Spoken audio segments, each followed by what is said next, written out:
Hello, everybody. Welcome back to Take Action News. To everybody who's listening to us in our various affiliated stations around the country, we thank you. That music means it is time for our social media segment with Dr. Alan Rosenblatt, Dr. Digipole on Twitter.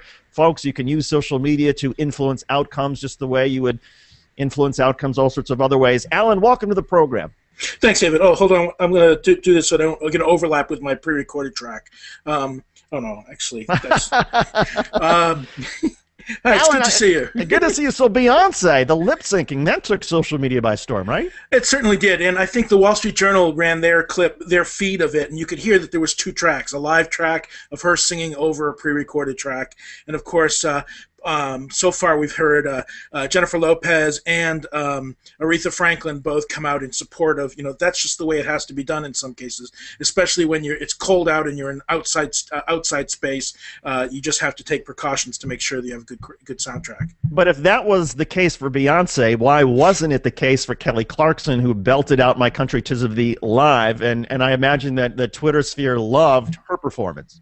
I think, different performers make different decisions about this kind of stuff, and that's how it goes. Maybe it's because Kelly is less seasoned than Beyoncé. I know the Twitter sphere also lit up this week because Senator Jack Reed from Rhode Island, who was a Red Sox fan, he praised Derek Jeter, the captain of the New York Yankees, because of Jeter's views on climate change. Tell us about that.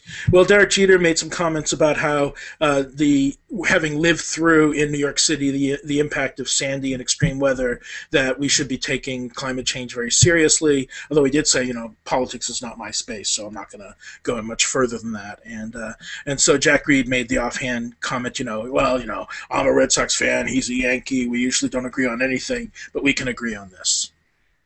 And I imagine lots of Twitter applause for Derek Jeter, for Jack Reed. I mean, it's not, it's not often that we tweet to our athletes to say congratulations for your views on climate change. Yeah, I mean, it was a small response. The Hills Twitter room did do a little bit on it. I am forgetting the most important social media story, of course, right now is the fact that you can subscribe to Take Action News TV on YouTube. And youtube.com/takeactionnewstv, and so you can relive that amazing interview you did with Mr. Fisher.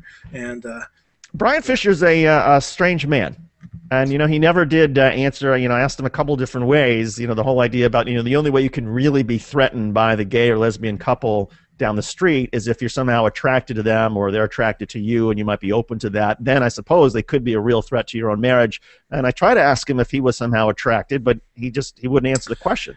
Yeah, nobody's ever going to rise to that bait, David. As legitimate a question as it is.